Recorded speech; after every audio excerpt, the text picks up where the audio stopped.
Okay, so what's up, guys? We're going to be going through a huge update for Black Ops 4 Zombies. A lot of big things have been changed. You're going to see in the title a bunch of the highlights, but there are a ton more as well. I'm going to go through first prioritizing the zombie updates, the zombie balances, things they've done with the game to make it just a better, more enjoyable experience. And then also, this was a huge update for the game as well. So at the end of the video, I'll touch upon some of the other Blackout and multiplayer changes, but majority of this video and the beginning pretty much just gonna be zombies. So that being said, if you can leave a like, that'd be greatly appreciated. If we can go for 50 likes, that would be sick. And let's get started. So start off here with gameplay. Okay, they doubled the bleed out timer on the last zombie per round from 5 minutes to 10 minutes. It's probably the biggest change, at least in my eyes, because especially with Easter eggs, holding a zombie 5 minutes is nothing, and the zombies would die out so quickly, even sooner sometimes. So at least 10 minutes, it's something. Like, it really, the zombie should never die, but I understand why they want the zombie to die. They want to keep the game moving. You know, so 10 minutes I think is finally an adequate amount of time to actually, you know, get some Easter egg steps done, do stuff within the game.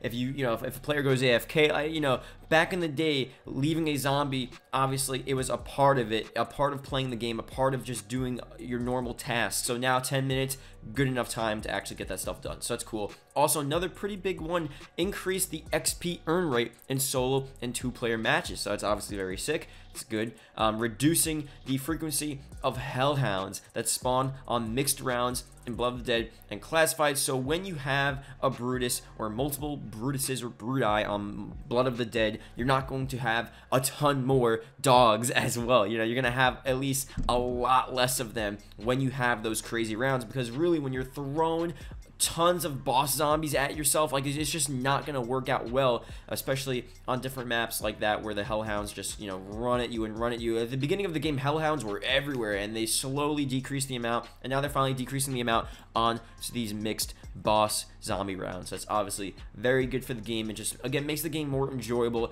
It's not, I don't think it's necessarily easier, that's just really an annoyance. Like, having tons of hellhounds on those rounds, it's just annoying, you know? It's not even like, it's not even a thing that makes it more difficult. It's so stupid. So I'm glad they fixed that. Let's move on here to elixirs, okay? Elixirs, a bunch of different things here. They increase the maximum unique elixir usage from 3 to 4.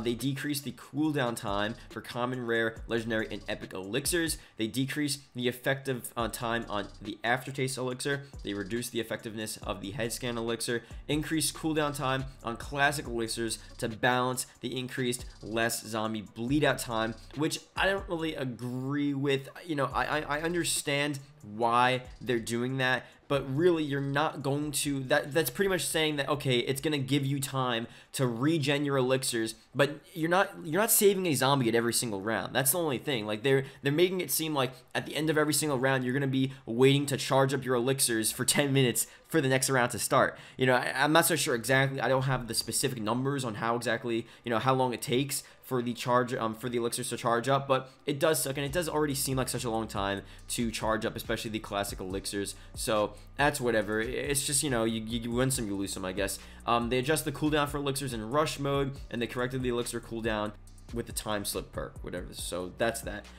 Something here with challenges: resolved an issue preventing players from completing the coming through challenge, and they resolved an issue where the up close and death slaughter prestigious challenges would reward the same calling card, and they resolved a crash occurring when triggering the brain rot and the underwater zombies. Okay, that's pretty much that here. There's a couple of things. There's one more thing here actually on zombies, different improvements. We have zombies nebulum plasma, and these are apparently for different updates, but these are definitely good to talk about here. They're going to increase the earn rate for nebulum plasma across the board, so that's going to be very soon, and they're going to make the earn rate a lot better for hardened and realistic difficulties. So that does make sense. If you're playing those higher difficulties and you're, you know, doing Easter eggs, like if you do an Easter egg on a realistic game mode on a map like that, like, you should definitely get a ton of XP. You should be rewarded to no end for doing that challenge. There has to be, obviously it's cool, you know, maybe for a record, just like, oh, you know, I did the Easter egg on realistic. That's obviously sick. That's a good achievement, but you should get a ton of XP for doing that, you know? Hopefully that gets fixed very soon.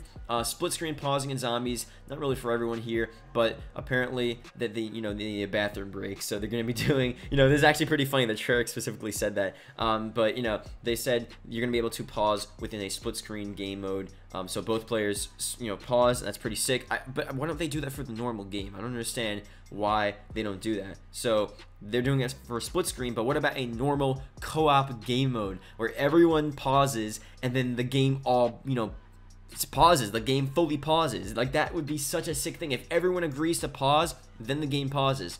I'm waiting for the day for them to do that. I'm surprised they didn't do it with Black Ops 4. They're doing it with split screen, but what about just co-op, normal online co-op? If everyone agrees to pause, the game should pause. I don't know, but hopefully they do that eventually. Mastery camos and zombies. They're going to be doing mastery camos just like in multiplayer. They're going to apply it to zombie weapons. That's obviously very sick here. So those were the zombie updates. Some pretty good updates, some pretty big updates. And there's some random ones here. I'm not going to lie, the multiplayer ones, just random issues, resolving issues, reactive camo, access denied camo. I don't really care. Blackout, let's see, first strike is now available on all platforms. Resolve the delay. Okay, I'm done. Yeah, it's like the fixes for Blackout, it's nothing. In multiplayer, it's nothing. So that being said, those were the zombie changes, the zombie updates here. Some pretty big stuff. If you're watching at the end of this video, leave a comment below BO4 so I can see the accounts that are watching the whole video. Again, guys, it's greatly appreciated. I'm going to try to stream more. I know I haven't really been streaming, but I'm going to try to stream more. So keep an eye out for that. And that's pretty much it. Thank you guys for watching. I'll see you guys later. Goodbye.